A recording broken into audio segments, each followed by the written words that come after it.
La McLaren, c'est 1050 kg d'appui au maximum à 280 km/h. C'est Sur le périph. C'est ça. Ah, Ouais, c'est pas très cher la McLaren en fait, parce que la Ferrari c'est 3,6 millions d'euros et la avant Bugatti, personnalisation. C'est presque une achetée de et la offerte Bugatti, en fait. Tu te souviens du tarif de la Bugatti? C'est largement au-delà des 3 millions. Hein. c'était 3 millions hors taxe, il me semble. Oui, Ouais. je t'avoue Ou que 3, quelque chose j'avais hors appelé mon banquier, c'était pas possible. Si on On va a faire des graver la physiques, tête mais- de pierre sur les appuis-têtes, je pense que c'est possible. En même temps, c'est peut-être le seul moyen de faire en sorte que la voiture ne tienne pas sa cote et qu'on puisse l'acheter plus tard. Donc moi, je vais faire ça. C'est une bonne idée. On est en fin d'année, il est pas malin. Enfin bon, ouais, c'est pas grave, on va pas en parler. Hein. C'est dommage, Jali, t'avais de l'avenir. Moi, je pense que je maintiens mon prono. C'est Max qui va être champion du monde. J'ai tendance à dire plus Max que Lando. Et C'est pas un pronostic, c'est un souhait. Très vite. moi, c'est un souhait. Mais moi, c'est un souhait, bien sûr.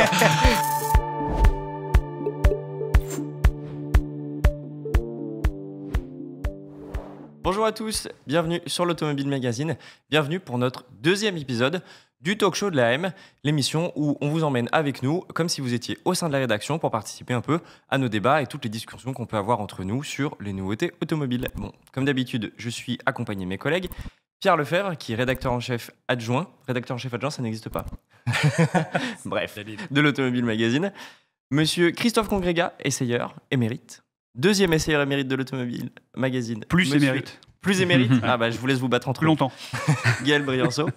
Et le chef de rubrique web, François Lemort, toujours fidèle au poste. Pour l'instant, Ouais, bah j'espère que ce sera toujours le cas. Bon, ça va, messieurs? Oui. Tout va bien? on est chaud. On est chaud? Bon, alors, qui est le plus chaud pour commencer et nous balancer son premier sujet de débat? Je crois que je vais prendre la main. Allez, c'est parti, Comment on Pierre, vas-y. Moi, j'avais une petite question toute bête à vous poser aujourd'hui. C'est est-ce que vous ne trouvez pas que les voitures sont de plus en plus LED? Alors, attention, je ne parle pas de design, même si j'ai parfois un avis assez tranché sur la question. Mais je parle des LED, voilà, les diodes, les signatures lumineuses qu'on voit fleurir maintenant partout, qui sont de plus en plus grosses. On a même maintenant C'est le vrai. droit au logo éclairé. Donc voilà, est-ce que c'est pas un petit peu too much, tout ça? Est-ce que c'est pas un peu too much? Bah, c'est quoi ton avis à toi sur le sujet? Moi, je trouve que, en fait, on a l'impression qu'il y a pas mal de design maintenant qui reposent quasiment essentiellement là-dessus et que on va bientôt, à terme, se retrouver avec des arbres de Noël en permanence sur les routes. Voilà, moi, je suis pas super fan. Je trouve que c'est, voilà, il y a un côté show-off, en plus avec les logos lumineux où ça va trop loin. Mais voilà, ça, c'est mon avis sur la question. Ok. Ouais, je suis assez d'accord sur le fait que ça va un peu loin. Tout ce qui est logo lumineux et tout, je vois pas trop l'intérêt. Autant je trouve que les signatures lumineuses, les feux de jour à LED et ces trucs-là, ça a été plus ou moins inauguré par Audi, non? A5, R8, je crois que ça R8, c'est ouais, les les R8 premiers première modèles où génération, tu avais ouais. vraiment des... Alors, c'était pas vraiment des diodes dessinées, des traits, mais c'était des petits points. Mhm. Je crois que ça fait... C'était même avant. Parmi La les- première, c'était l'Audi A4 en 2007. Ah, c'est l'A4 même avant? Ouais, c'est Ok. la 4 qui avait en option cette barre de LED qui soulignait le regard devant. Ok. Ça, c'était la première. Effectivement, c'est Audi qui a beaucoup travaillé sur les signatures lumineuses pour reconnaître une voiture même de nuit et de loin. Vous Mais n'oubliez c'est pas ça. BM là? Parce que BMW, ils avaient. Ah, Les BMW, Angel- ils avaient les les Angel Angel Eyes. Eyes. Oui, c'est vrai, les Et phares. les Oui, BM, oui, on les c'est voyait bien de nuit, on voyait bien la double. vrai. C'est vrai, tu double reconnaissais phare. un peu tout de suite ce que Ils ont c'était, même ouais. essayé de reproduire sur leur moto. Pour celles qui avaient des carénages qui pouvaient intégrer des Pour les très genre belles une- motos, Ah, très très belles. Une RT ou une Notamment ou une avant. K16 aussi. Ouais. Ouais. Mais bon, Moi, je trouve ça cool. J'aime bien les signatures lumineuses très marquées, très définies, qu'on peut reconnaître tout de suite. Je trouve ça sympa. Par contre, les logos lumineux et les calandres lumineuses, sachez que c'est ton petit dada à chaque fois qu'on parle d'une BMW. J'adore. Ouais, là, je trouve que ça va peut-être un peu loin. Et Attends, ouais. Vous avez vu chez Audi sur la nouvelle A5 à l'arrière, l'option OLED? Ah oui, où c'est quasiment un écran, le truc. Alors, c'est pas des écrans, c'est des segments. Il y a 364 segments qui sont divisés en 6 parties, 2 de chaque côté, enfin, 2 fois 3 de chaque côté. Et vous pouvez choisir les signatures lumineuses, il y en a 8. Et les feux aussi peuvent afficher autre chose. Quand on freine fort ou quand on déclenche les feux de détresse, il y a des triangles qui apparaissent. Alors oui, je suis d'accord avec Pierre. C'est un côté gadget et un côté. D'abord, ça plaît aux enfants. Hein, on est tous. Enfin, moi, en tout cas, moi, je suis resté très jeune dans ma tête. Donc, c'est plutôt rigolo. Par contre, moi, je suis toujours très inquiet sur le coût de remplacement. Christophe a peut-être des infos sur le prix d'écran à LED quand ils sont cassés, parce qu'on je sait. pense que ça Voilà. coûte Combien très ça cher. pourrait coûter une gaminerie comme ça? Je sais pas, on n'a pas les prix, mais on a déjà vu des prix d'optique avant qui coûtent pas loin de 3 000 € pièce. Donc effectivement, quand il y a un tout petit choc à 15 à l'heure dans les bouchons, ça peut tout de suite être des montants de réparation énormes. Et ça, on va le retrouver dans les coûts d'assurance, c'est sûr.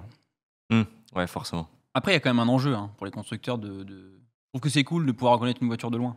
Donc, Ah bah eux, bien sûr, Voilà, en termes de c'est un défi marketing pour les designers, ou pas. Ouais, quand même. voilà. Et la technique derrière. Ouais, enfin, tu vas la reconnaître de Ouais. moins en moins parce que comme tu as des signatures lumineuses qui sont programmables, sur la 5, c'est 8 devant, 8 derrière, tu plus vraiment. Enfin, c'est moins évident qu'il y ait un regard commun à la gamme puisque tu peux choisir quelque chose de différent de ton voisin. Et Oui, du coup, la alors ça, voiture, tu vas d'accord. pas forcément la C'est reconnaître. caché mini. Ouais, ça, ouais, mais d'accord. globalement, en fait, ce que tu peux choisir sur la 5, c'est assez minime. C'est genre, t'as une barre Oui, t'as une barre au-dessus qui est pleine des ou pas phares. pleine, mais et- ça et change quand même. T'as des petites sections que tu peux Et- changer, mais c'est pas Est-ce- énorme non plus. Est-ce que vous n'avez pas l'impression aussi quand même que ça casse un peu finalement le regard qu'on peut avoir sur le style d'une voiture? C'est-à-dire que c'est tellement brillant, c'est tellement fort qu'au final, l'œil est naturellement attiré par ces éléments-là et que du coup, voilà, derrière le coup de crayon, parce qu'au final, une voiture, c'est une silhouette, que le coup de crayon, il est un petit peu Ouais, mais gâché par À l'inverse, ça. je sais pas si vous avez remarqué, en design, il y a quand même, surtout je ne vais pas dire déjà du mal des Chinois, mais quand tu regardes les voitures chinoises, tu as un peu l'impression que c'est toutes les mêmes. Et aujourd'hui, il y a pas mal de voitures qui, pour se différencier, pour dire, bon, la ligne générale, c'est la même, et ben, je vais avoir une signature lumineuse qui est distinctive, et la voiture va se distinguer uniquement parce que justement, elle a une signature lumineuse différente, alors que la voiture du voisin, c'est globalement la même silhouette, les mêmes proportions, mais elle a peut-être des phares plus simples, au contraire, elle a une signature lumineuse tout à fait basique. Après, c'est peut-être justement comme ça, comme disait François. Aujourd'hui, les constructeurs, ils utilisent ça pour se distinguer et essayer de dire aux autres où je suis premium parce que j'ai des optiques qui coûtent papa, maman, hyper complexes. Le voisin, il va faire waouh, c'est La voiture, elle impressionnant. est chère. Elle est chère, elle est comme ça doit être chère et comme vous êtes riche, voilà. Mais sinon, et d'ailleurs, ça les distingue aussi des voitures plus anciennes, c'est quand on voit des voitures de 5, 10, 15 Mais ans. en fait, c'est surtout ça. Moi, je trouve que ça date les voitures. Et si jamais c'est plus trop la mode d'un moment ou quoi, globalement, c'est comme, tu sais, les phares jaunes et les phares Oui, aujourd'hui. phares blancs, après, oui. Tu vois, c'est le truc où instantanément tu peux dater l'auto. Après, je trouve que si ça devient un élément de design comme tout le reste, au final, c'est plus si distinctif que ça, sauf quand tu as vraiment quelque chose de extrêmement original. Et c'est pas donné à tout le monde non Moi, plus. Quoi. je trouve que du coup, en fait, le problème, c'est ça tend, ça amène le niveau plutôt vers le bas. C'est-à-dire que le côté original, Oui, il passe plus par là. Quoi. Voilà, Ouais, c'est le logo éclairé, j'ai sûr. l'impression d'être. C'est sûr.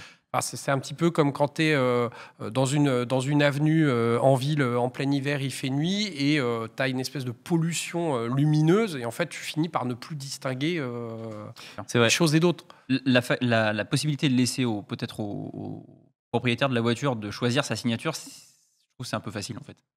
Tu dis, Ouais. moi je vais suivre ce mode-là, ce mode-là, C'est ce mode-là.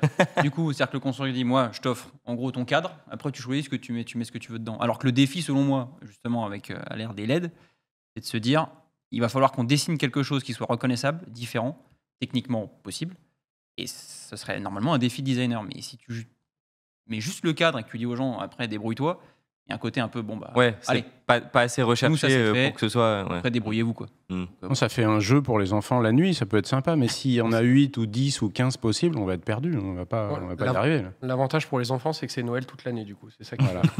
Ouais, c'est clair.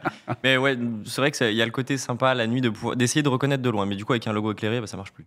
C'est moins drôle. Et moi, je voudrais juste Et un préciser, indice, quoi. Ouais. préciser que ces signatures lumineuses, ça ne change absolument rien à la puissance d'éclairage en fait.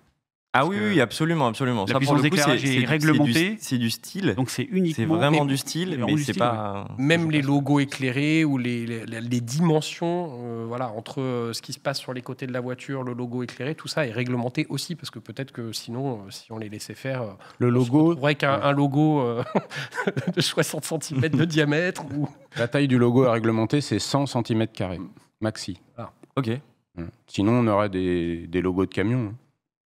Ouais, Un jour ou c'est l'autre. sûr. Oui, c'est sûr qu'il y a forcément des constructeurs qui en profiteraient. Il y a déjà des voitures qui ressemblent à des camions. Enfin bon, c'est un autre débat. Mais Tu dérives. Et puis le dernier argument que j'apporterais, on avait discuté éventuellement de ce sujet, c'est quand les gens dans leur voiture ont une signature lumineuse qu'ils voient parfaitement, y compris de nuit, ils peuvent en oublier d'allumer leur phare. Absolument. Alors ok, ça, oui. c'est très gênant parce que les voitures qui ont une signature lumineuse devant et derrière, la nuit, à la limite, ils ont oublié d'éclairer les phares, au moins on voit leur voiture. Les piétons, Ouais. voient les voitures arriver.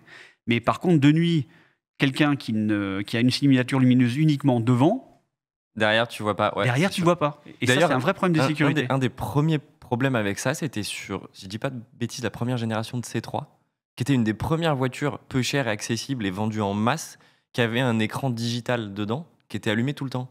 Donc du coup, tu savais pas si tes phares étaient allumés ou pas si tu regardais pas le petit logo. Et du coup, il y avait pas mal de C3 qui se baladaient, tout feu éteint la nuit, quoi. La première, c'est la Twingo de Ah oui, 93, il y a eu la Twingo aussi. où, en plus, il n'y avait pas d'allumage automatique des feux. Donc il y en avait beaucoup qui roulaient feu éteint. Bah voilà. En mode furtif. Mode furtif, exactement. Ouais. Prochain sujet. Qui c'est qui se lance? Allez, Christophe. Christophe, c'est un sujet qui nous intéresse un peu tous, autour de cette table en tout cas. Les sportives alors? Les super sportives? Non, je pensais plutôt à ce qui vient de se passer récemment. Dans le périphérique? Ouais, le c'est périphérique ça. Parlons du parisien. périphérique, comme ça on aura la petite récré super sportive après. D'accord. Donc le passage du périphérique de 70 km/h à 50 km/h, et maintenant les radars sont bien réglés à 50, donc il faut respecter ce 50. Que dire là-dessus? Que ça a été fait un peu violemment par la municipalité parisienne, sans concertation avec les villes autour du périphérique, donc sans concertation sur l'impact que ça peut avoir sur la circulation dans ces villes-là, sans études préalables sur l'impact en termes de consommation, pollution, bruit. Donc c'est pas tout à fait comme il aurait fallu faire. On a eu des premiers chiffres sur les premières semaines. En gros, il y aurait moins 2,2 décibels, ce qui est quand même pas mal. On rappelle qu'à moins 3 décibels, on divise par 2 le bruit. Moins 3, ok. Voilà, donc ça c'est plutôt pas mal. Sur la pollution, on ne sait pas encore, il est un peu tôt. Il y avait une autre proposition de la région qui consistait éventuellement, pour baisser le bruit, de changer l'enrobé. Oh, beaucoup trop cher, malheureux. Alors ça avait un coût, Beaucoup évidemment. La région Île-de-France proposait d'en prendre 40 ou 50% à sa charge. Ah, quand même. Et ça permettait de baisser encore plus le bruit. On était au-delà des 3 décibels. Donc c'était mieux, mais plus coûteux. Bon, en tout cas, ça a été fait comme ça. Qu'est-ce qu'on peut dire après quasiment 2 semaines et demie, 3 semaines d'utilisation? Alors déjà, on peut dire que c'est chiant. Ouais. Donc globalement, je Voilà. crois que tous autour de cette Ouais. table, c'est très Non, énervant. moi, je prends pas le périph'. globalement. Moi, ça ne me dérange C'est pas. la solution radicale. Du coup. Voilà, c'est ça. On Donc est- c'est clair que quand il y a 4 voies de chaque côté, c'est difficile de rouler à 50. La vitesse naturelle, c'est plutôt 70-80, on dira à peu près. Hein. Quand c'est embouteillé, évidemment, il n'y a pas de sujet. Mais en milieu de journée ou la nuit, c'est vraiment très difficile de rouler à 50. Pour qu'une réglementation soit respectée, il faut qu'elle soit respectable. C'est-à-dire que la vitesse naturelle à laquelle les gens pourraient rouler soit à peu près celle qui est marquée sur les panneaux. Là, on est assez décalé, donc c'est difficile. Donc on voit beaucoup de gens rouler à plutôt 60-65 et freiner à l'endroit des radars. Faire attention, il peut y avoir des jumelles et il y aura peut-être des voitures radars mobiles. Banalisé. Voilà. Ouais. Donc nous, on a voulu savoir s'il y avait un impact en termes de consommation ou pollution. On a fait quelques mesures sur une petite dizaine de voitures entre la vitesse à 50, la vitesse à 70, et c'est assez mitigé. En fait, on a 2 tiers des voitures qui consomment à peu près 5% de moins, Ah, et mais un c'est un tiers, peu négligeable quand même, 5%. c'est pas énorme, et un gros tiers des voitures qui consomment 5, 8, 9% de plus. 5% de moins, c'est pas énorme, mais sur les centaines de milliers de voitures qui passent par mois sur le périphérique, Ben, il y en a un Sur le volume, oui, Alors, bien sûr. bien sûr. Oui, il y a Ouais. un impact, c'est sûr. Mais quand même. Après, alors, ce que tu disais, Christophe, là, c'est vrai qu'au niveau des chiffres, il y a à boire et à manger. Il y a une explication technique, évidemment, derrière ça. Ben oui, il y a une explication technique, parce qu'en fait, ça dépend beaucoup des étagements de boîte de vitesse. Mhm. Si on a un étagement de boîte de vitesse plus ou moins long, on va être obligé de rétrograder 1 ou 2 rapports quand on roule à 50 par rapport à 70. Et du coup, le moteur va tourner à peu près au même régime que quand on roulait à 70. Donc du coup, on peut avoir pas de gain, un tout petit gain, voire même consommer plus, parce que si on rétrograde 2 rapports à 50, eh ben le moteur va tourner plus vite tourne qu'à plus vite, 70. donc consomme. Voilà, donc forcément on aura une plus. consommation Ok. qui peut augmenter. Donc c'est assez mitigé. On va attendre d'avoir les chiffres d'AirParif qui mesurent la pollution. On verra si ça baisse ou pas. mesure la pollution de manière indépendante. Tout à fait. Oui, Il y a oui, des qui capteurs dépend un pas peu de la partout. municipalité. Ouais. Et il y a des capteurs un peu partout dans Paris, donc y compris près du périphérique. On verra s'il y a une baisse localisée. Mais d'après ce qu'on voit, et on va continuer d'en mesurer un peu pour avoir un échantillon plus large, il est probable que l'effet soit assez négligeable sur la pollution. Ce qui est dommage. Après, moi, il y a quelque chose que j'ai du mal à comprendre en termes vraiment d'un point de vue utilisateur, c'est pourquoi, comme dans plein d'autres municipalités en France ou à l'étranger, il n'y ait pas une limitation de vitesse en fonction de l'heure. On En pourrait. fonction parce que la nuit, ça n'a aucun sens de La rouler nuit, à c'est 50 infernal. km/h sur le périph', quoi. Mais alors, c'est Vraiment. infernal pour celui qui est au volant, mais en fait, l'idée, si c'est de baisser le bruit, c'est aussi de rendre l'environnement plus silencieux la nuit Bah, où les gens dorment, alors- notamment ceux qui habitent près du périph'. Alors, je suis d'accord avec toi et c'est cool parce que tu n'as pas forcément les moyens de choisir où tu habites exactement et tu peux te retrouver à côté du périph' par dépit plus qu'autre chose. En revanche, s'il y a des solutions comme les enrobés qui existent, pourquoi on ne prend pas celle-là? Il y a un peu une question de... Parce que ça va dans le sens de l'histoire aussi, que veut écrire la municipalité de Paris avec la voiture. Il y a quand même un sujet de... Elle aime beaucoup la voiture. Oui, d'ailleurs, moi, j'aimerais pousser mes 5 minutes de vieux con. Hein, Allez, vas-y. Tant que c'est assumé, je vais complètement l'assumer. Cette décision a été prise de manière autoritaire par quelqu'un qui n'a pas du tout tenu compte des gens qui roulent sur le périphérique. Moi, je prends le périphérique régulièrement. Je ne vais pas sur le périphérique pour me faire plaisir ou voir des potes. Je prends le périphérique parce que c'est une des routes les plus fluides autour de Paris, la circulation autour de Paris. Les moins embouteillées plutôt. Une des moins embouteillées. Donc Merci pour la subtilité. C'est un enfer. Franchement, circuler en Paris, on le sait tous, c'est très compliqué. Et nous expliquer qu'encore une fois, on ne va pas... Il y a une certaine époque qui était un peu, il y a des années, on va dire, il y a très très longtemps, on était dans une époque où il y avait de plus en plus de droits, il y avait de plus en plus de vacances, de plus en plus d'avantages, de plus en plus de tout. Et aujourd'hui, on est dans une situation, notamment à Paris, où il y a cette lutte anti-bagnole primaire, où aujourd'hui c'est de moins en moins de droits, c'est de plus en plus de contraintes, c'est de moins en moins vite, de plus en plus de taxes, de plus en plus d'emmerdements. Tu vois ça comme étant rétrograde en fait un peu. Non mais... Qu'est-ce que ça apporte à part le fait que dit François effectivement de dire la voiture on n'en veut plus, les Parisiens ne veulent plus de gens autour de Paris qui viennent dans Paris, il faut absolument réduire la circulation automobile et ça fait partie de ces effets on a l'impression que la mairie de Paris veut interdire la voiture. On sait qu'il y a un projet dans les cartons de rendre Paris de plus en plus piéton à l'intérieur de cette ville. Moi, de toute façon, j'y vais déjà plus en voiture. Oui, mais pourquoi pas? En fait, c'est ça. Il y a une dualité qui est un peu étrange entre le côté... le périph' est censé quand même fluidifier la circulation, faire en sorte que quand tu vas d'un point A à un point B de Paris assez éloigné, tu passes par le périph' plutôt que traverser Paris. Bon, ok, d'accord, mais si tu veux enlever un peu de voitures dans Paris, enlève pas en plus... ce qui permet de fluidifier un peu ce truc-là et d'éviter les voitures dans Paris. Moi, je trouve qu'il y a un côté assez peu logique, vraiment que j'arrive pas à comprendre au-delà pour ça. Parce que si c'est limiter au maximum la voiture, très bien. Mais auquel cas, autant pourquoi très bien? l'interdire Mais il faut des directement. solutions. Quelles sont les alternatives? Quelles sont les alternatives à la voiture? Sans dire que je trouve ça bien ou pas bien, moi, à titre personnel, c'est juste de dire... En fait, c'est des demi-mesures qui sont bizarres. Tu sais, c'est exactement comme augmenter le paquet de cigarettes de 1,50 €. C'est chiant. Ça coûte de l'argent, mais les gens ils vont continuer parce que c'est pas comme si tu l'augmentais de 50 €. Si tu veux plus de voitures du tout, mais ok, ferme le truc. Oui, mais il y a plus de voitures, c'est fini. On est d'accord, sauf mais que là, y a la pas... dualité, on y va un petit peu, mais pas trop, mais machin, c'est démago. Non, mais je comprends ça, mais sauf qu'il y aurait une alternative de transport en commun extraordinaire, rapide, fiable, pas trop cher, etc. pas saturé. Et pas saturé. Bon, je pourrais comprendre, de dire voilà.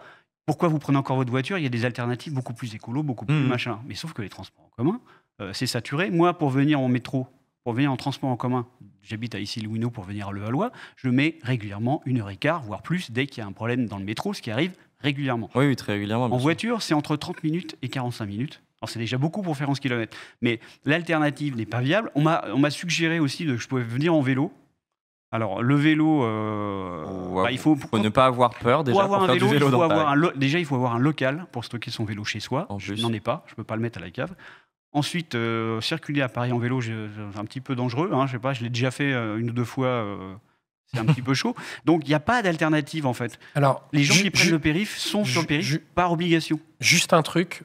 Après, il y a aussi un point d'état qui est important, c'est que un seul périph' pour une ville comme Paris, c'est trop petit ou c'est trop peu. C'est-à-dire qu'il y a un super périphérique autour de Paris qu'on connaît, qui s'appelle l'autoroute A86, etc.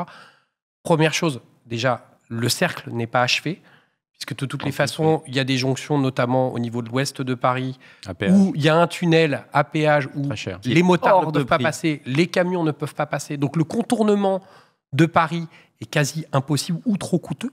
Donc ça, c'est le premier phénomène. Et l'autre souci aussi, mais c'est plutôt la maladie de notre pays, c'est-à-dire qu'on est dans un pays ultra centralisé où l'essentiel de l'économie, ou une grande partie de l'économie, se passe en région parisienne et où toutes les autoroutes arrivent et partent. C'est-à-dire que si tu veux aller, t'habites Lyon, tu veux aller dans le nord de la France, dans l'ouest, tu vas passer grosso modo, le plus rapide, entre guillemets, c'est de passer par Paris pour aller récupérer l'autoroute A1, de faire A6 A1. Et le souci vient de là aussi. Après que la municipalité elle soit anti-bagnole, c'est une évidence. Qu'il n'y ait pas eu d'études d'impact réelles, c'est aussi une évidence. Le truc, c'est qu'il y a aussi ce souci d'infrastructure qui est un vrai problème et un vrai sujet. Et par rapport à ce que disait Djali, moi j'ai trouvé ça très intéressant, c'est que au bout d'un moment, on peut être le dogmatisme en fait c'est souvent idiot. Pourquoi ne pas mettre des panneaux de limitation à géométrie variable en fonction de la densité du trafic, de l'horaire, etc. Parce que finalement une limitation de vitesse respectée, elle est respectée quand elle est logique. C'est-à-dire que Oui, c'est ce que disait. la plupart Christophe, du temps, faut en que fait, ce soit acceptable.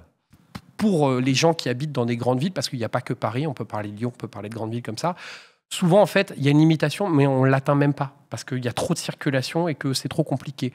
En revanche, à 2 heures du matin, rouler à 50 sur le périphérique, ça n'a pas de sens. Après, Christophe a raison. Si c'est pour réduire le bruit tout le temps, il faut le réduire à 2 heures. Oui, sauf que le bruit d'un trafic automobile à 2 heures du matin et le bruit d'un trafic automobile à 11 heures le matin, C'est pas le même. c'est pas la même limonade. Après, la contradiction aussi, c'est qu'autour de cette table, on n'est absolument pas concerné. En fait, c'est ça la contradiction. C'est qu'on est à la fois pas concerné et concerné par les mesures que prend la municipalité de Paris. On n'est pas parisien. Anne Hidalgo, aujourd'hui et demain, celui ou celle qui prendra son fauteuil, ne travaille pas pour nous. Non. Quelque part, c'est ça. Non, Elle c'est- bosse pour les gens qui la portent, Alors, en haut de la c'est- municipalité. C'est une évidence, mais tu trouves pas ça qui en un peu majorité des facile cas sont pas trop fans de la bagnole parce qu'on leur offre des alternatives qui tiennent la route. Pour nous, qui habitons en banlieue de Paris, on est les pires touchés. Je parle pas des commerçants, je parle pas des artisans, qui en Mais plus doivent faire face aux problèmes de ZFE, C'est un problèmes vrai de sujet. etc. ça. Enfin, voilà. Mais alors, je suis 100% d'accord avec toi, mais tu trouves pas ça juste un tout petit peu facile de dire ah oui, non, mais dès qu'on a dépassé le périph', de toute façon, c'est plus Paris, donc le reste, j'en ai rien à foutre. Dans une Non, ville, bien sûr. dans une ville avec beaucoup moins de population, d'autres problématiques, etc., à la limite, je peux comprendre. Mais dans une ville comme Paris, où Pierre disait c'est tellement un hub, c'est tellement un passage obligé pour plein de trucs, enfin. Pour moi, c'est mal faire ton boulot que de te voiler la face à ce point-là. Parce que c'est vraiment la solution de facilité et c'est de dire, bah ok, je m'assure mon électorat intramuros, mais en dehors de ça, tu prends pas en compte la réalité du terrain et de ce qui se passe. Non, c'est sûr. compliqué, C'est sûr quoi, que c'est tu assez vois. limite, mais c'est aussi pour souligner la contradiction dans laquelle nous, on peut être parfois et la difficulté d'une mairie comme Paris qui doit prendre des décisions à la fois pour protéger ce qu'est ce qu'est cette ville, Oui, historiquement, bien sûr, ouais, évidemment. et en même temps pour satisfaire aux besoins de tous ceux qui doivent passer par cette ville pour bosser et qui ne sont donc pas concernés par les mesures primaires. Tu vois. Mhm. Donc c'est quand même hyper compliqué. Et moi, le premier, le périph' à 50, ça me gonfle et je suis pas à 50 quand je prends le périph'. Voilà, c'est tout. Fais attention, C'est mal. Ah là là. Rebelle. Je le dis. Je suis pas à 50 quand je prends le périph'. Je dis pas combien je suis, mais je suis pas à T'es à 50. 52. c'est bon. Non, mais c'est malheureusement le problème de la politique, c'est que tu prends des mesures pour tes électeurs. Ceux qui votent pas pour toi, beaucoup moins important. Ah, c'est ça. Mais Donc là, ouais, c'est ce c'est qui se ça. passe Mais, ici. mais je trouve que c'est dommageable dans une ville aussi importante et Bien sûr. qui surtout en fait, dont le rayonnement touche beaucoup plus de gens que simplement les gens qui y vivent. Et, Et- d'ailleurs, ouais. malgré tout, malgré ça, tu as quand même de moins en moins d'habitants à Paris chaque année. Oui, mais Et il y a un déficit Je de. pense qu'il y a un petit problème de prix d'immobilier. Mais c'est Et pas puis, mon Oui, sujet. entre autres. que Anne Hidalgo prenne des décisions pour les Parisiens qui l'ont élue, je le comprends tout à fait. Qu'elle veuille limiter, qu'elle a limité la circulation des non-parisiens dans Paris. Hein, il y a tout est fait pour que la circulation, enfin pour que les banlieusards ne viennent pas dans Paris. C'est pas mon problème. Mais ce que je n'aime pas du tout dans cette mesure, c'est qu'elle se permet d'intervenir sur une voie de circulation qui n'est pas dans Paris. C'est autour de Paris. Ça s'appelle le périphérique. Et la question, c'était quand cette décision a été prise, c'était à qui revient cette décision. Et à la fin, la mairie de Paris a annoncé cette décision. La préfecture ne s'y est pas opposée. Le ministère, tout juste arrivé, ne s'y est pas opposé. Mais on a vraiment l'impression que c'est des gens qui ont dit moi, tiens, je vais décider ça. Sans Il y a concertation. peut-être eu un Il aurait opportunisme pu. sur le moment où voilà, c'est tombé Le au bon ministre endroit aurait au pu bon moment. s'opposer. Quoi. Le préfet de police Aurait pu. aurait pu s'opposer parce que gentiment amené à cette décision par le ministre. C'est-à-dire, on Oui, aurait oui. pu se retrouver dans une situation absurde où la maire aurait dit c'est 50 et le ministère aurait dit non, c'est pas 50. Et la préfecture de police n'aurait même pas changé les panneaux ni les Sachant radars. que, voilà, j'allais dire, qui gère les panneaux et les radars, c'est pas la mairie de Paris. C'est pas la Alors, mairie. les radars, c'est la préfecture, c'est sûr. Les panneaux, je suis pas sûr. C'est peut-être la municipalité quand même. D'accord. C'est à vérifier. Ouais, ça. c'est un peu complexe. En tout cas, ça aurait été encore plus absurde avec des panneaux à 50 et des radars réglés pour 70.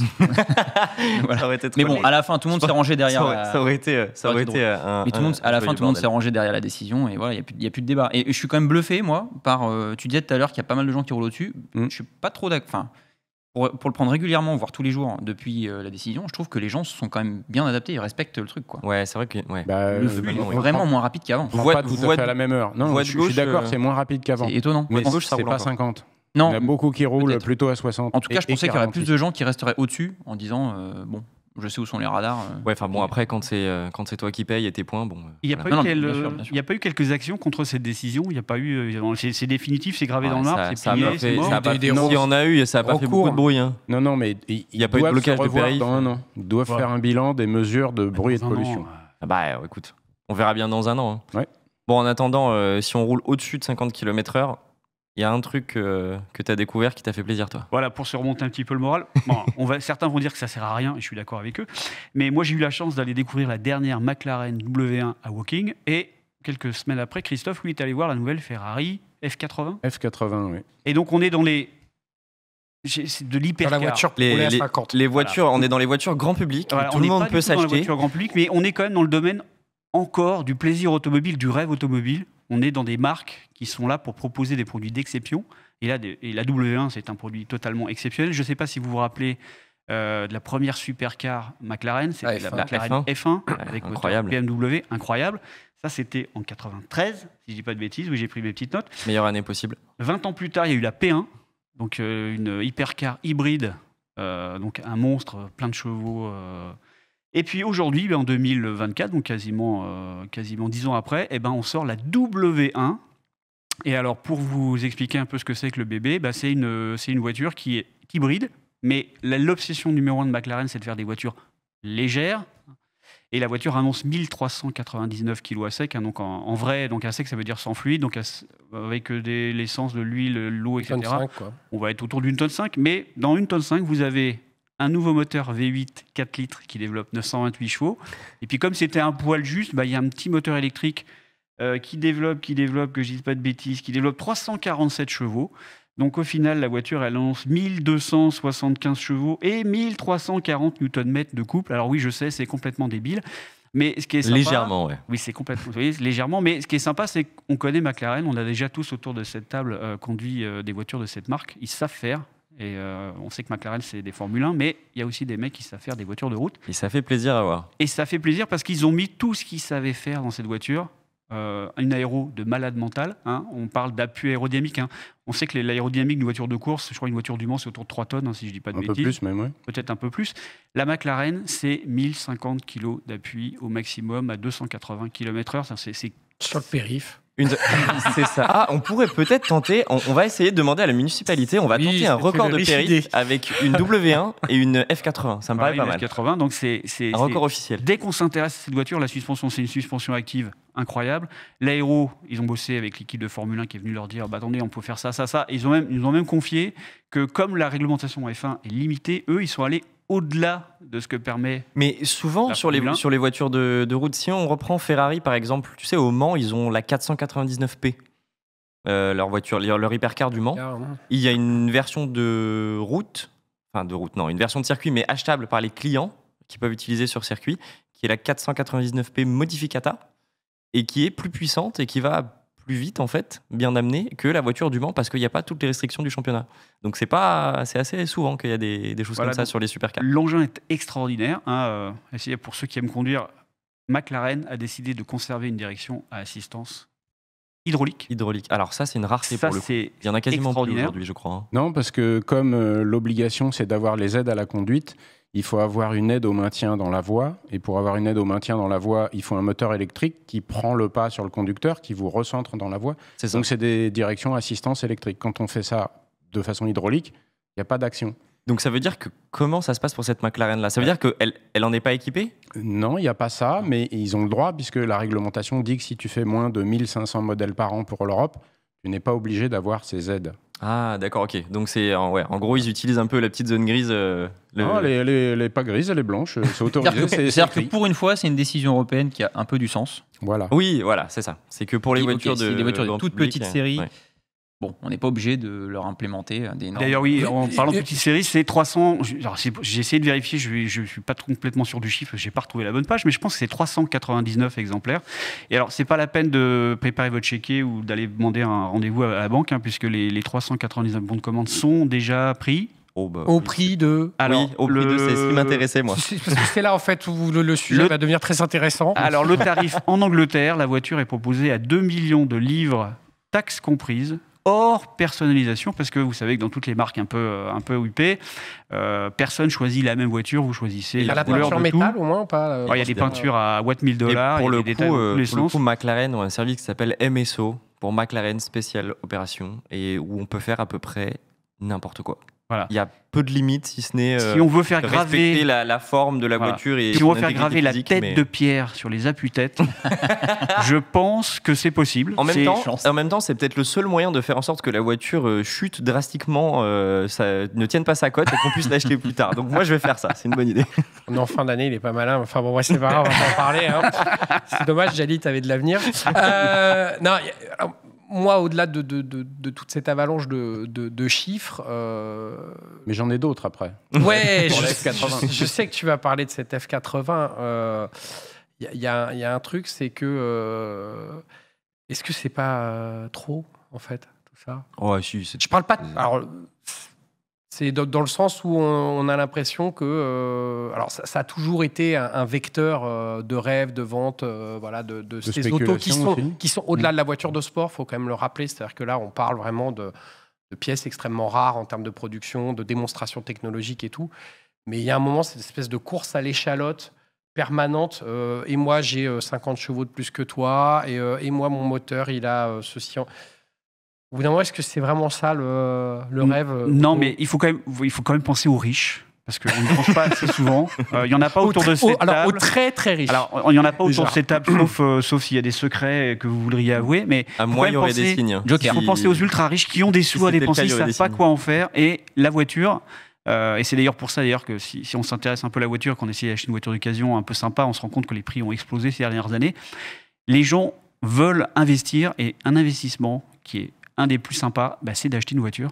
Et il est possible que cette voiture qui coûte aujourd'hui 2 millions de livres en Angleterre, peut-être que dans 5 ans, elle vaudra 3 ou 4. Et beaucoup de ces voitures d'exception qui sont, je suis d'accord avec toi, ça sert à rien. Alors la voiture est censée être parfaitement utilisable sur la route. Il y a un coffre, il y a une suspension relevable, plus confortable, etc. La voiture est censée être confortable sur la route, et un avion de chasse sur circuit qui, à mon avis, explose la ferraille. Bon, enfin ça, c'est un autre problème. Mais c'est On va en surtout que si vous avez aujourd'hui 2 millions de livres qui dorment sur un compte, vous savez pas quoi en faire, acheter une W1 et puis se dire tiens, dans un an, ça se trouve, elle vaudra peut-être 3. C'est pour ça que ces voitures existent. Je pense que c'est pour ça qu'elles existent. C'est un peu dommage. C'est un peu dommage. Je trouve ça un peu dommage aussi. Mais... Alors, c'est certain qu'il y en a qui Non, mais c'est sûr. achètent ces voitures pour ça, comme déplacement. Les voitures ne roulent pas, elles sont dans des garages fermés. Je suis même pas sûr que ce soit mais des je trouve ça placements. terrible. C'est qu'ils achètent ça comme toi, tu peux aller t'acheter un t-shirt en fait.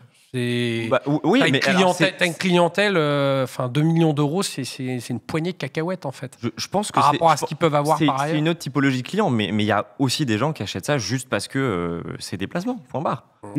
C'est des voitures qu'on voit pas rouler la plupart du temps, et quand elles sont en vente, elles ont extrêmement peu de kilomètres, donc ça c'est un peu dommage. Il y a une armée d'ingénieurs qui ont bossé des années pour développer des trucs extraordinaires en technologie, en efficacité, en réglage, en finesse de réglage. La plupart roulent pas, donc je suis un peu d'accord, c'est spéculation, on la possède. Malheureusement, souvent, elles servent pas à ce pourquoi elles ont été conçues.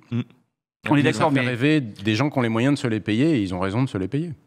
Mais c'est exactement, du coup, après tu nous parleras peut-être un peu plus en détail de ta F80, mais c'est exactement pour ça qu'existent des programmes comme chez Ferrari, le Corse Clienti, qui permet de racheter les anciennes F1 qui ont couru en Grand Prix, ou des voitures du Mans, ou des trucs comme ça, ou des voitures du Ferrari Challenge.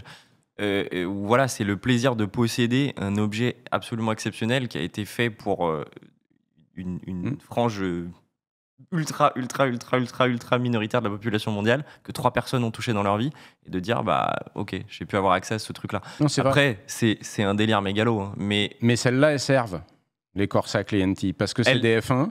Et elles- Ferrari elles servent, organise mais, les événements, te loue un circuit, bien tu sûr. viens rouler avec, tu as l'équipe d'ingénieurs autour qui te fait les réglages. Alors c'est clé en main, tu arrives avec ta combi, ton casque, tu montes dedans, tu roules, tout est... Mais ces voitures-là, au moins, elles roulent. Et Mais elles roulent dans leur usage. Ça va même plus loin que ça, c'est-à-dire que ces voitures-là, elles sont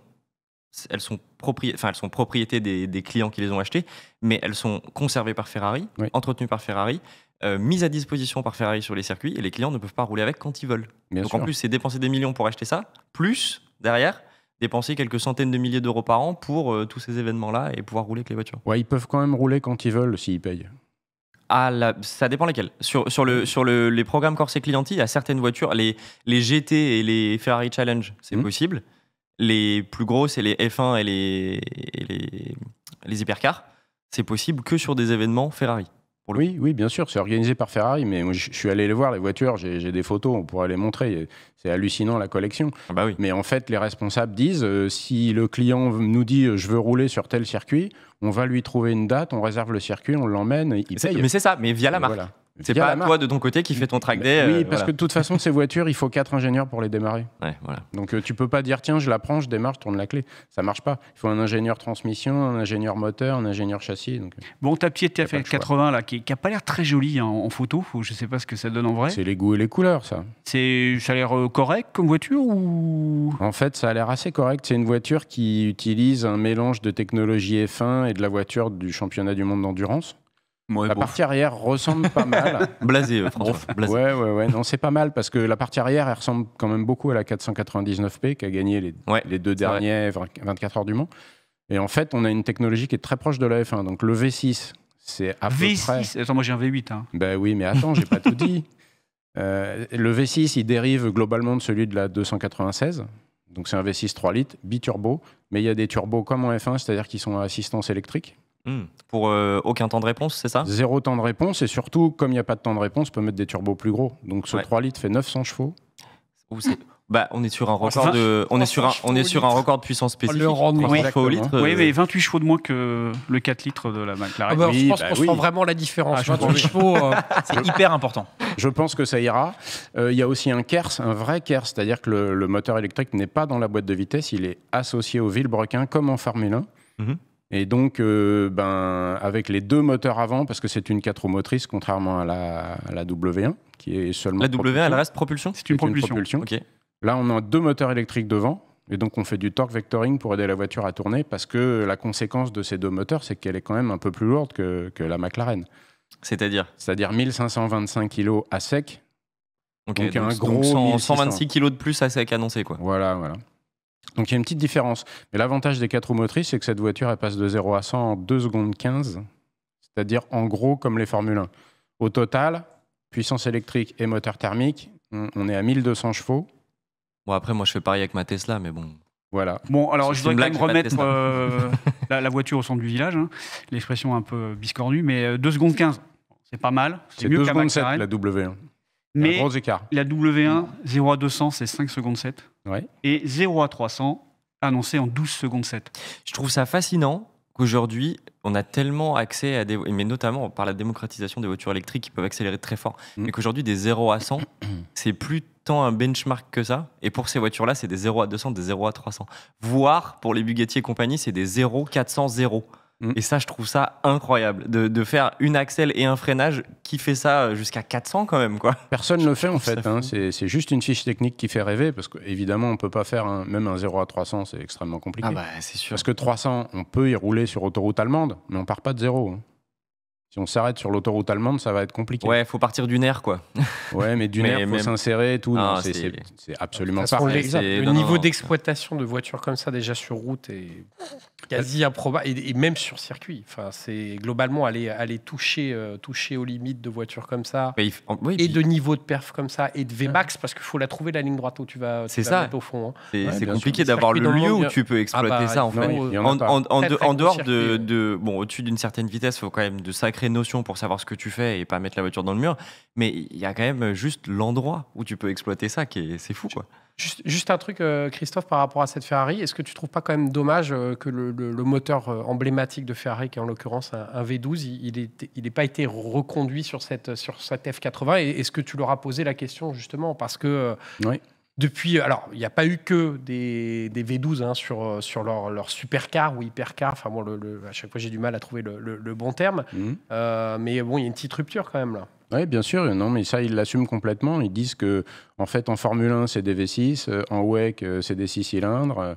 Donc voilà, le lien avec la compétition, il est là. Et après, ce 6 cylindres boosté par les turbos électrifiés, il est extrêmement performant. Donc ça leur va bien. Et il est plutôt moins lourd qu'un V12. Donc, ou un V16 de Bugatti. Mais c'est ça. En fait, paradoxalement, sur des voitures comme ça a énormément de sens parce que la raison d'être de cette voiture-là, c'est la pure performance. Après, sur d'autres Ferrari qui sont peut-être moins poussés qu'une F80, t'as envie d'avoir l'agrément du V12. Ben, on l'a sur la 12 cylindries. Voilà, exactement. C'est le dernier V12 atmosphérique non hybridé. Ça fait 2-3 voitures Voilà. qui nous disent ça, donc on verra jusqu'où ça tient, d'avoir le priori. dernier V12 A priori, Ça sent le hybridé, sapin quand blablabla. même. Non, Ouais, je- bien sûr, de plus en plus. De toute façon, plus on avance dans le temps, plus c'est compliqué. Mais... non, là, j'ai une info de première main, c'est le dernier. Sûr, Il y aura sûr. le Speeder, 12 cylindries, Ouais. et après, c'est fini. Ça sera Il y au aura mieux quand- hybridé. il y aura quand même une version 12 cylindres, je sais pas, qu'ils vont appeler compétitionné ou super fast ou j'en Ils sais l'ont rien. pas non confirmé. Ok. GTO. Voilà. Mais GTO, En attendant, ça ouais. veut dire que le moteur, ça reste le dernier. un priori. Atmo non hybridé, oui. A priori. Bah, c'est vrai que même Lamborghini, maintenant, ils ont hybridé le leur. Ils ont Ils hybridé. ont gardé un Atmo, mais Ouais. Bon, en tout cas, Pierre, on compte sur toi pour nous organiser le duel dès Bien que sûr. possible. Bien sûr, j'irai avec François et Jali. bah, c'est normal. C'est normal. Ils les ont vus. Voilà. Mais j'ai encore quelques chiffres à donner très vite fait. Hein. Vas-y, il y a, vas-y, il y a fais-nous rêver. 1050 kg d'appui à 250 km/h. Ouais, mais alors moi, ça Donc me va pas. Pourquoi ça te va pas Bah, parce que ça veut dire que quoi qu'il arrive, peu importe la vitesse, tu pourras pas rouler au plafond. Il n'y a pas assez d'appui pour contrer le poids de la voiture. C'est vrai. Voilà. Je Mais suis très bon, déçu. c'est pas grave. Le plafond, il y en a pas beaucoup que j'ai envie de. Tu vois. Donc voilà, il y a un aileron un peu comme chez McLaren qui peut monter, qui peut s'incliner, qui fait aérofrein, qui descend, qui fait DRS, qui fait bon un peu tout ce qu'il faut. Il y a une suspension active aussi faite par Multimatic, qui est le spécialiste canadien des voitures de course et hypercar, qui maîtrise parfaitement ça. Et il y a surtout des pièces magnifiques qu'on a montrées sur notre site. Bon, qu'on montrera là, on va insérer des On plans de pourra course. remontrer. Donc Bien sûr, t'as les vidéos, il me semble. il y a la vidéo, Ah bah, c'est exactement. très bien. On montrera ça. Il y a notamment des suspensions in-board. Donc les combinés ressort-amortisseurs ne sont pas au-dessus des roues, mais posés au-dessus du moteur et du train avant. Donc on diminue les masses non suspendues. Et il y a des triangles basculeurs qui sont faits en impression 3D, qui sont absolument magnifiques. On dirait des pièces organiques, des squelettes. Il faut voir ça. Donc, Donc voilà, en gros, c'est un peu vraiment le nec plus ultra de la techno d'une voiture de route, quoi. Ce qui est génial Nos avec, courses, ouais. avec Christophe, c'est que quand on lève un capot devant lui, c'est comme s'il voyait des Botticelli, C'est ça. des trucs comme ça. Et c'est ça qui est Exact. fabuleux Bah, avec lui. Franchement, à ce niveau-là, c'est quasi des œuvres d'art. C'est vrai. Franchement, Oui, c'est ça.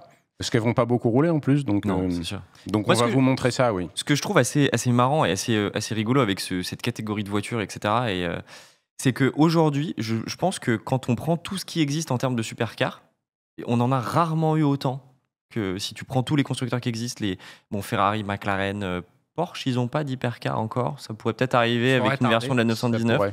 Voilà. Il y a eu un concept notamment qui annonçait ça, qui était plutôt électrique, je crois, mais Ouais. qui annonçait ça. Toyota, il y a toujours plus ou moins le développement de la GR Sport, donc c'est pas trop. Mercedes, ils ont sorti leur AMG One. MG1.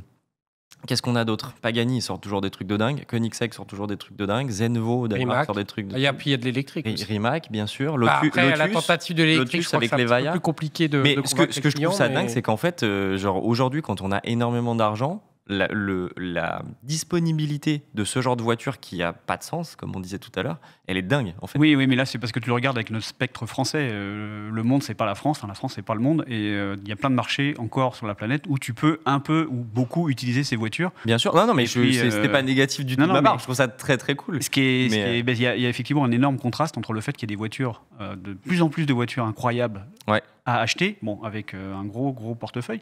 et puis chez nous, ce serait bien de peut-être pas les essayer chez nous parce que vous passez la deuxième vitesse et vous êtes déjà en Ah grande Il n'y a c'est pas déjà beaucoup de plus pays sur la permis, planète ouais, où c'est ça ça. pose pas de problème. En fait, je pense qu'il faut aller sur Pluton ou Ouais, voilà. c'est ça. L'île de Man. Voilà. Ouais, Voilà. l'île de Mer. Alors, C'est un peu bosselé pour rouler à Ouais, ces vitesses. faut à mon faire avis, mais- attention au vélo, aux motos quand même. après, on peut se réjouir d'un truc quand même, c'est que l'une des plus grandes stars de ce micro-marché, elle est fabriquée en France, en Alsace, et c'est une Bugatti. Absolument, la Voilà. tourbillon. Et avec un moteur complètement incroyable. Tu parlais de moteur suralimenté tout à l'heure. Moi, le tour de force fabuleux de cette voiture, c'est que non seulement c'est un moteur Atmo, mais en plus c'est un 16 cylindres. Donc, pour avoir vu de près le Villebrequin, je vous laisse imaginer la taille du bestiau. Et les contraintes. C'est- hein. C'est complètement dément. Tu parlais de la multiplication des offres, etc. Alors, il y a des constructeurs légitimes dans le domaine. Ferrari, bien évidemment, en est un, mais il y en a d'autres. Il y en a d'autres aussi, des jeunes constructeurs qui arrivent là-dedans un petit peu par opportunisme. Et je pense que grosso modo, les clients ne sont pas non plus des dindons. Enfin, globalement, quand Non, on bien commence à investir autant d'argent, tu parlais de spéculation, je pense qu'au-delà des valeurs de chiffres, de puissance, de choses comme ça, vous chicanez un petit peu pour l'histoire du poids. Quand on achète aussi ces autos-là, on achète aussi une part d'histoire, de légitimité et de rareté voilà, mécanique notamment. Et typiquement, Bugatti, sur ce coup-là, pour moi, voilà, j'ai beaucoup de respect pour ce que McLaren et Ferrari ont pu faire. Non, je mais suis assez fasciné par la dernière Bugatti, par son moteur, par ce choix-là, ce moteur Atmo qui est capable de prendre 9000 tours minute. Quand on imagine, quand on pense à la cylindrée. Là où c'est complètement dingue. très très fort, c'est que Bugatti, quand ils sont arrivés avec la Veyron, qui est une voiture assez ancienne maintenant, ça fait plus de 20 ans si je dis pas de bêtises. 2003, ouais. Ouais, donc c'est ça. Ils sont déjà arrivés dans une ligue à part, avec un produit qui a mis tout le monde La voiture la plus chère du monde, la plus puissante, tout le monde la sur plus les fesses. machin, oui. La voiture neuve, la plus chère du monde, mais ouais, à l'époque c'était ça. Et aujourd'hui, avec la tourbillon, autant la Chiron, tu pouvais dire, bon, chez Koenigsegg, chez machin, etc., on a des trucs à peu près plus ou moins équivalents. La tourbillon, c'est tellement fou sur tous les aspects de la voiture que du coup, ils ont encore réussi ce truc de, on s'assoit comme étant la marque vraiment à part, et il n'y a pas de concurrence. Quoi. Et moi, c'était 2 millions de livres. Hein. Toi, Oui, c'est pas très cher la McLaren en fait, parce que la Ferrari c'est 3,6 millions d'euros. Et la avant Bugatti, personnalisation. C'est presque une achetée de et la offerte Bugatti, en fait. Tu te souviens du tarif de la Bugatti? C'est largement au-delà des 3 millions. Hein. C'était 3 millions hors taxe, il me semble. Oui, je t'avoue Ou que 3, quelque chose j'avais hors appelé mon banquier, c'était pas possible. Oui, et puis quand tu frimais avec tes 9000 tours, 9200 tours. Hein. Voilà. J'ai mieux. On en est à 200 tours minute. Non, 9200 aussi. Voilà, 9200. Non, ce qu'on peut dire aussi, c'est que cette F80, donc elle est extrêmement chère. Hein. Non. Si on regarde une SF90, ça valait 480 000 euros. Là, on a 200 chevaux de plus, on est à 3,6 millions. Ouais, Et on il n'y a aura jamais 700 que 3 millions d'euros en plus, c'est pas. C'est ça. Je vois pas le problème. Il y en aura 799 produites, elles sont déjà toutes vendues, donc finalement, c'est pas un problème le prix. Annoncé par Ferrari. Oui. On saura Apparemment, ils jamais prennent plus de- vraiment les réels chiffres de production. D'ailleurs, j'ai un scoop parce que notre éditeur préféré, je crois, on a commandé une pour voiture de service pour la rédaction. Ah, tu vas être bah, assez enfin, sympa. enfin. À côté du scooter 125, ça va faire pierre et allure, ça va être C'est parfait. parfait. Attends, je pense que la TVS est faible, parce que les voitures sont hybrides. Hein. C'est pas- Ouais, c'est cool. Oui, oui. Vachement bien. Pour les 50 km sur le périph', je promets rien. Non, ce qu'on peut Bon. dire aussi, c'est que la plupart de ces sportifs de rêve, de ces hypercars, là, la plupart, elles ont un moteur thermique et qu'il y a même des moteurs atmosphériques. Et qu'en gros, les petits essais d'hypercars électriques, en fait, se soldent par des échecs. Ouais, ça marche pas. Parce que ceux qui rêvent de ces voitures-là veulent de l'émotion, veulent du bruit. ça. Et même Materimac dit que sa prochaine voiture ne sera pas 100% électrique parce qu'il n'arrive pas à les vendre, en fait. Ouais. La Nevera. Pas autant qu'il voulait sur la Nevera. Ouais, Ben, c'est sûr. une cinquantaine peut-être, mais l'objectif était au moins le double et Ouais. en fait, il n'y a pas les clients. D'où d'ailleurs certaines versions spéciales de la Nevera. Bon, on a beaucoup parlé de F1 quand même durant ce petit échange sur les supercars, enfin hypercars. Je crois qu'il y en a un ici qui trépigne. Ah, c'est la belle passerelle. Voilà, C'est la belle c'est passerelle. quand même beau. Ah, c'est parfait. Comme Et d'hab, t'as hein, tu vas être notre référent F1. Oui. en Non, mais fait. c'est ça. C'est-à-dire que le premier talk, j'avais Non, déjà mais parlé. Ce que je Formule voudrais 1, juste dire, il faudrait que tu je vais mettes le ta faire à chaque casquette tout de suite pour qu'on sache de quel bord tu es. fois. Je ne la mettrai que lorsqu'il sera champion du monde. Et avec ça, t'es pas aidé encore. Parce qu'on sait pas qui va être On champion sait du pas monde, mais ça, qui c'est pas cette année, mal. c'est ça qui est c'est bien. pas mal. On sait pas, C'est pas. Ah, il a pris de l'avance, mais elles font. Attends, Elles il a avancent. 47 points d'avance. Oui, mais il reste quand même. Il en reste 120 à prendre sur les C'est ça. dernières. Bon, avec si les vous n'avez pas sprints. compris, on parle bien sûr de Max Verstappen, qui est quand même un peu le chouchou de François, il faut le dire. J'avoue. Non, Je il est pouvais pas- amoureux, attends, je pouvais pas le blairer il y a encore quand il était tout jeune. Ouais. C'est ça qui est. Non, mais dire que j'étais un peu comme tout le monde au départ en me disant c'est qui ce gamin qui bouscule tout et qui respecte pas les règles. Et quelque part, c'est un peu ce qui me fascine chez lui. Qui bouscule pas les règles. Qui bouscule les règles. Qui pardon. bouscule. Non, mais mais il bouscule pas que les règles. En Je les fait. ai bien Il- bousculés, d'ailleurs. Il bouscule les gens. Il bouscule tout le Il monde. bouscule un peu les gens globalement. aussi. Non, Mhm. mais c'est lui qui a mis fin à une ultra domination de Mercedes Et de Lewis. et de ouais. Lewis Hamilton, qui Absolument. est probablement un des plus grands pilotes de l'histoire. Il n'y a pas de débat là-dessus, mais le talent de ce gamin est quand même indéniable, qui est plus trop un gamin d'ailleurs. Et non, pourquoi je veux parler de lui aujourd'hui? Parce que le Grand Prix du Mexique vient de se dérouler. Ouais, c'est ça. Alors, vous verrez cette vidéo et le prochain Grand Prix qui est Brésil, c'est ça? Ouais. Sera déjà passé. Ouais, en ouais, fonction du timing. Mais en l'occurrence, nous, on en est, au moment où on fait cette vidéo, on est quelques jours après le Grand Prix du Le Grand Mexique, Prix du Mexique. haut en couleur. Où il y a une, On a revu une safety car déjà. Absolument. C'est assez fou. où il y a Et, une belle passe d'armes entre Max Verstappen du coup et Lando Norris. Ils sont plus proche rival au championnat. Et son ami. Et son pote, son vrai pote. ouais. Ils sont vraiment Ouais, potes. C'est ça qui est drôle. Non, ma question, c'est est-ce que vous pensez que les 20 secondes de pénalité dont il a écopé, je rappelle le contexte, il a fait 2 dépassements un peu musclés. Il n'a pas dépassé. Il a empêché Voilà. Norris de dépasser. Il a plutôt fait 2 blocages. Non, le deuxième, c'était un dépassement. Voilà, et le premier, c'était un blocage. Bon, dans les 2 cas, il prend 2 fois 10 secondes de pénalité. Donc, il fait lors de son premier pit stop, il s'arrête 20 secondes au stand. Ouais. Donc, ce qui tue sa course. Il remonte 6ème à la fin. Il remonte 6ème, Il remonte sixième. ce qui est déjà un aveu de son talent. Voilà. On va pas Il dire a le plus contraire. la meilleure voiture du plateau. Il s'arrête 20 secondes au stand. Il repart loin derrière. Et il finit 6ème. Donc, rien à prouver sur son pilotage.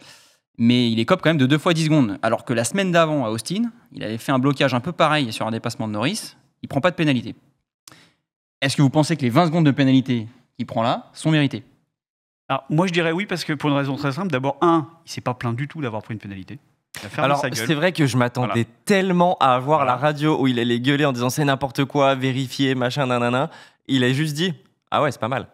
Voilà. Ok, d'accord. Premièrement, Un donc peu cynique, mais lui-même Il a- ne conteste pas, il a donc pas dit quelque grand-chose. part, il doit se dire bon, peut-être que je mérite. Et ensuite, c'était tellement injuste aux États-Unis il tasse Norris, qui est obligé de le dépasser par l'extérieur. Et c'est pas Verstappen qui est pénalisé, c'est Absolument. Norris, ce qui est absurde. Non, il dépasse pas par l'extérieur, il dépasse hors piste. Non, il dépasse C'est pas hors la même piste. chose. Oui, il dépasse hors piste. C'est-à-dire que Verstappen le tasse et le sort, et Norris, qui est à C'est une l'extérieur de la application stricte piste. du règlement, ça. Hein. Là, je suis pas sûr parce qu'il me semblait que. Si tu sors de la piste pour dépasser, t'es sanctionné. Oui, Mais mais sauf qu'il est absolument, pas sorti mais de Tu la dois piste. rendre ta position. Oui, mais il n'est pas sorti Sinon, de la tu es piste sanctionné. volontairement. Et il avait essayé 15 fois, l'autre l'a serré 15 fois, et à la fin, il a fait bon, ça suffit, j'y vais. Et il a été pénalisé. Et à ce Grand Prix-là, Verstappen a un peu essayé la même stratégie. Et cette fois, on lui a dit non, mais là, ça s'est un Ouais, peu trop vu. Ça... Bah, c'est-à-dire que 2 fois le truc en 20 secondes d'écart, au c'est bout d'un abusé. moment, C'est abusé. Moi, c'était je- quand même pas super En fait, propre. moi je trouve que de facto, les 2 pénalités, elles sont amplement méritées parce qu'il sait ce qu'il fait. Il sait très très bien que son seul truc, c'est de tasser l'autre pour que l'autre sorte de la piste. Et du coup, il a joué avec les limites. Il est allé les chercher. Il a pris ses pénalités dans la tête. J'ai aucun problème. Ce qui m'emmerde, en revanche, c'est la non-constance de la FIA dans la façon de donner les pénalités. ça, je suis d'accord. Parce que, vu qu'il fait les mêmes moves que le Grand Prix dernier, il aurait dû déjà écoper le Grand Prix dernier d'une pénalité. Et pourquoi il y a des fois des pénalités de 5 secondes, pourquoi des fois il y a 10 secondes sur le même type de move, c'est pas normal. Si on veut faire une application stricte du règlement, il faut qu'à chaque fois qu'il y ait le même type de truc, il y ait les mêmes pénalités. Et pour l'instant, c'est pas le cas. Donc, je trouve ça cool parce que ça permet de dire que Verstappen n'est pas intouchable. En vrai, c'est un cas d'école. Non, mais bien C'est sûr. juste pour dire, maintenant, mon gars, tu vas te calmer, tu fais pas ce que tu veux sur une piste. Ce que je trouve bien et normal dans le cadre d'un Grand Prix où tout le monde est censé se battre à peu près, voilà. Maintenant, je suis pour qu'on laisse les pilotes se battre et qu'il y ait un peu ça De se baston, cherche et ouais. tout, c'est cool, Oui. c'est sympa, c'est toujours rigolo à voir. Bien sûr. Mais par contre, dans la façon d'appliquer les pénalités et le championnat, il y a un truc qui va pas. Il y a un truc qui est chiant. Mais là, je pense que mon avis, c'est que la première, je partage l'avis de l'éminent Romain Grosjean qui était en cabine à ce moment-là, Oui, à côté de Julien d'ailleurs. Febvre pour le commentaire du Grand Prix, et qui a dit que sur le premier dépassement, en fait, c'était un dépassement de Norris par l'extérieur, sur un virage à gauche. Et passer par l'extérieur, il faut être sûr de pouvoir placer sa voiture avant le point de corde du virage. Ouais. Parce que sinon, le mec qui relâche les freins pour t'emmener un peu en dehors de la piste, les mecs font du karting depuis 20 ans. Ils se connaissent par cœur. Il sait très bien qu'il va relâcher les freins pour l'emmener. C'est le jeu de la course. Au bout d'un moment, il faut que les mecs ils se battent. Mais voilà, c'est pour ça. Donc- que les gens se battent un Donc, peu, c'est ça veut assez dire cool. que si Max, là, il dit OK, ah, mais non, faut pas que je le mette en dehors. Après, c'était un droite. C'est-à-dire que Lando, il y va en disant de toute façon, il peut pas me tasser. Il peut pas me tasser dehors, c'est la règle. Donc, si j'y vais, après, c'est le droite, j'y vais, je passe. Eh non, ça marche pas. Donc, il défend sa position sur la première fois, il l'emmène en dehors de la piste. Je trouve que la pénalité est osée. Vraiment, elle est sévère. Par contre, la deuxième fois- au moins, la pénalité aurait pu être de 5 secondes et pas de 10. Moi, je pense Parce que qu'il c'était méritait pas zéro de parce que pénalité c'était même sur pas le celle-là. même type exactement d'attaque. Il faut Ouais. rappeler la règle, là, pour être très clair. Les règles de la FIA, elles sont claires. Celui qui est devant l'autre à la corde, il a le droit de dépasser. Et donc, le pilote qui est dépassé doit laisser la place pour l'autre voiture. Oui. Effectivement, Verstappen ne l'a pas fait. Mais Il était légèrement derrière. Il aurait dû laisser la place, mais il a fait exprès de l'emmener dehors. Mais Sauf que, à voilà. cet endroit-là, Donc là, il mérite une à pénalité. cet endroit-là, ce qui est compliqué, je pense, aussi pour les commissaires, c'est que tu as 2 pénalités qui peuvent entrer en jeu. C'est l'interdiction de forcer un autre pilote en dehors de la piste. Et Ouais. du coup, dans le cas où il y a le dépassement de Norris, interdiction de dépasser un pilote en n'étant pas sur la piste. Oui. Donc du coup, laquelle prend le pas sur Oui, l'autre. mais quand tu es compliqué. poussé en dehors, et si tu arrives plus vite et que tu es un peu devant, forcément, tu dépasses. Théoriquement, tu dois rendre la position. Et dans ce cas-là, celui qui t'a forcé à mettre dehors, il prend une pénalité. Ça doit se passer comme ça. Ça, c'est la règle. Après, dans le feu de l'action, c'est difficile à voir. Il faut regarder les ralentis. Mais il y a eu des fautes des deux côtés. Après, il y a aussi un truc. Alors, c'était chaud. Les manœuvres Ouais. étaient. Ah ouais, non, c'était chaud. Ah oui, c'est Dans osé, l'histoire ouais. de la F1, il y a eu bien pire. Hein, Mais il n'y avait pas ces règles-là. Bon, Schumacher, je vous le rappelle, était quand même. Voilà, C'était pas un il enfant n'aimait de pas cœur, ouais. spécialement se faire Ah, en dépasser. effet. Il pouvait finir sur 2 roues même Les mecs pour ont cette. empêcher la manœuvre. Mais il a perdu un championnat comme ça. Il a perdu un championnat. Après, moi, la F1, je t'avoue que j'avais un petit peu. Enfin, je vous avoue que j'avais un peu décroché ces derniers temps parce que. Bon, Bah, ça fait j'étais- 2 ans que c'était un peu chiant. Hein. Faut pas se Ah, mentir. c'était à regarder un Grand Prix pour toujours connaître le résultat à la fin. À l'avance, c'était tu veux dire. voilà, à l'avance, pardon. C'est voilà, j'ai trouvé ça un petit peu casse-pied. Là, le fait que il y a un petit peu plus de piquant et notamment ce duel avec Norris, j'ai regardé avec plaisir ce Grand Prix. Au-delà de ça, je trouve qu'il y a un truc qui a évolué vraiment dans le bon sens. Dans le championnat de F1, c'est la façon dont aussi sont diffusées les courses. Parce que je trouve que les multiplications d'angles de caméra, etc., on est plus que jamais vraiment au milieu du peloton, au milieu de l'action, avec les commentaires à chaud des pilotes. Norris, notamment, qui a eu son petit commentaire sur son ami Max après ces manœuvres un peu chaudes. Voilà, ça rend ce sport. J'aime bien les Si- radios des pilotes, moi. Ouais, moi aussi, c'est J'adore. génial. Et Alors après, quand ils font d'ailleurs, leur pleureuse, d'ailleurs, leur pleureuse, on dit il a dépassé la piste. moi, Attention. je suis même déçu qu'on n'en ait pas plus parce Ouais. qu'on a je sais pas, un 20e, je filtré, crois. hein. On a un Ouais. 20e Non, mais des radios c'est sûr. de ce qu'ils disent Le vraiment. truc, c'est qu'il faut décrypter le message. Parce que c'est pas juste Oui, une réaction à chaud. exactement. C'est souvent une réaction pour dire je dénonce un truc, mais parce Ouais, que je exactement. veux obtenir quelque chose derrière. Parce que j'en ai entendu, je dénonce un pilote qui a fait ça pour qu'il ait une pénalité. Alors que peut-être que les commissaires l'ont pas vu, ils l'ont sûrement vu, mais je vais en rajouter une petite louche.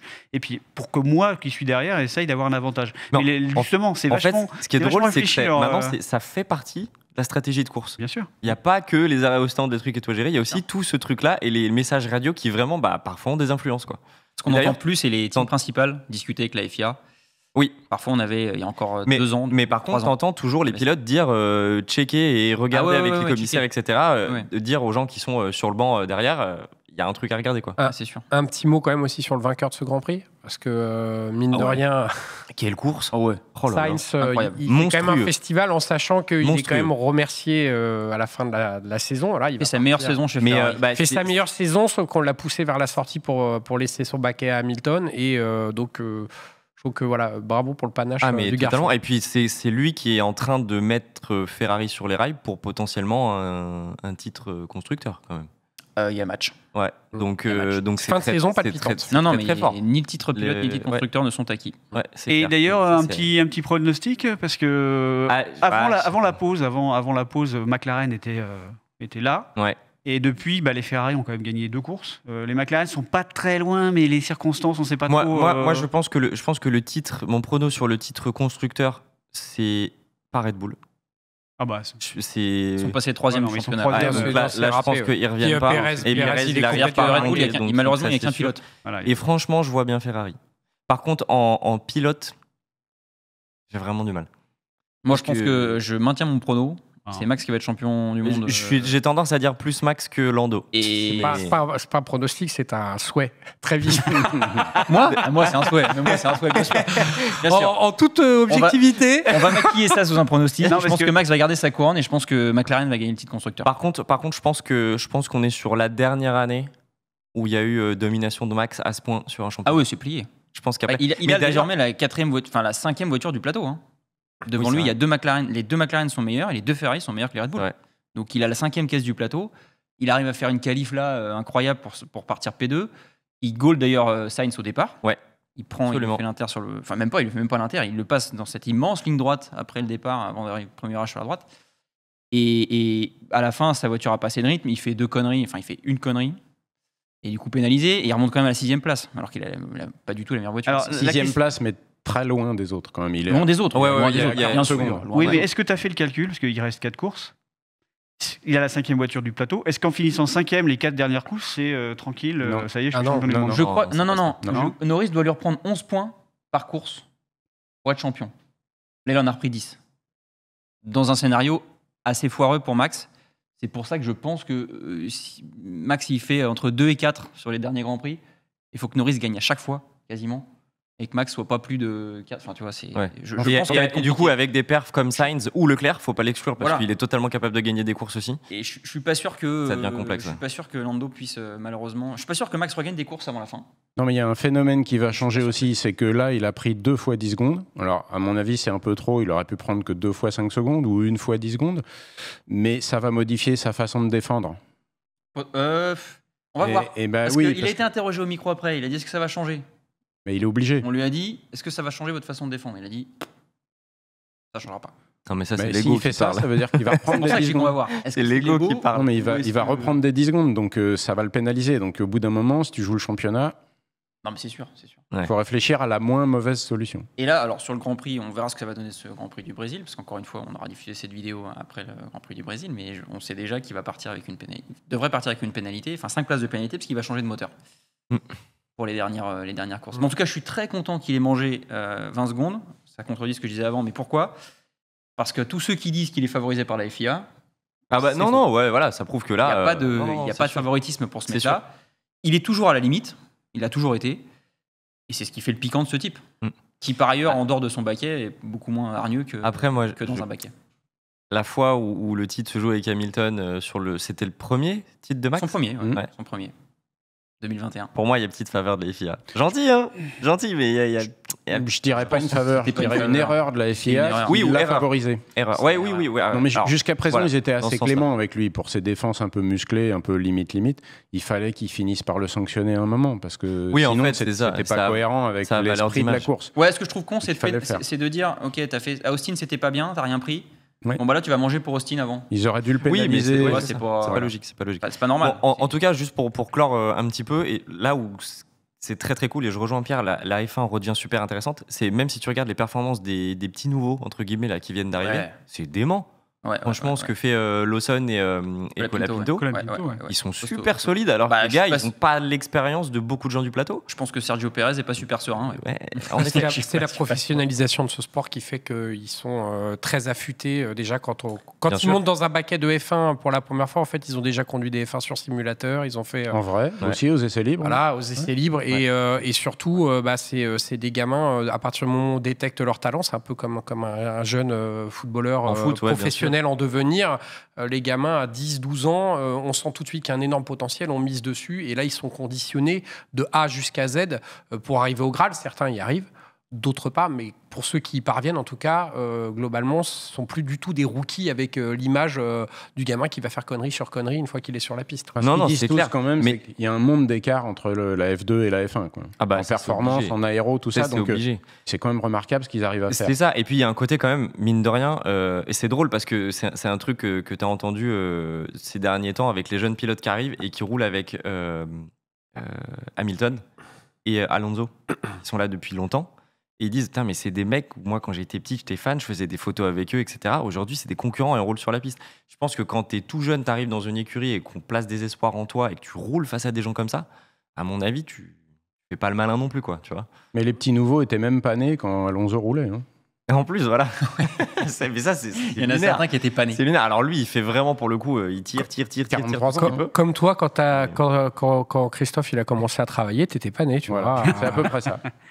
Et moi, ils m'ont connu tout petit aussi, hein, tu vois. Ça fait partie de la vie aussi, c'est ça qui est bien. Oui, mais inversement, c'est quand même rassurant de constater qu'un Alonso qui a 43 ans ou Hamilton qui se rapproche aussi de la quarantaine, 39, je crois, Hamilton. voilà, c'est 39, quand même il me semble. deux mecs qui sont affûtés. Alors, ils sont au top. Bah, comme nous, Ah bah, on est affûtés au Exactement, top. pareil. On est affûtés au top. Ouais, Et, sans doute. euh, Et je peux pas lutter. Si je pense que si on roule sur circuit, je serais curieux de rouler contre toi sur circuit. Je pense que j'ai aucune chance face à Christophe, très clairement. Lewis Fiant Hamilton. en touchant. Ouais, c'est ça. Ah, peut-être que si je fais une Verstappen, Tu ça peux, peut être passer. sale, tu peux être sale sur la défense en pilotage, mais tu peux être très très sale sur l'attaque aussi. Hein. C'est ça. C'est Ça, vrai. on me l'a déjà fait. Hein. Je ferai gaffe. Hein. J'ai un petit souvenir Alpine 911. Enfin bon, bref, c'est un autre sujet. Bon, et ben voilà qui conclut cette deuxième édition ce deuxième numéro du talk show de la M. Comme d'habitude, dites-nous en commentaire ce que vous en avez pensé, s'il y a des sujets que vous espérez qu'on aborde dans les prochains. Et puis, merci messieurs, on se voit le mois prochain pour le prochain épisode. Je sais pas. On reparlera de F1. Peut-être. Je sais pas. Si tout le monde porte une casquette Max Verstappen, Ou de rallye, sinon je reviens bien pas. le rallye. Ou de Et rallye. si Max Ou de Verstappen a perdu la tête du championnat la prochaine fois qu'on se voit, peut-être que François sera dans un monastère et sera pas avec Je nous. viendrai Mais plus. M'en fous, je viendrai plus au bureau. Sous Xanax. M'en fous, je viens plus. M'en fous. Bon, je allez, viens merci plus. de nous avoir suivis. À la prochaine.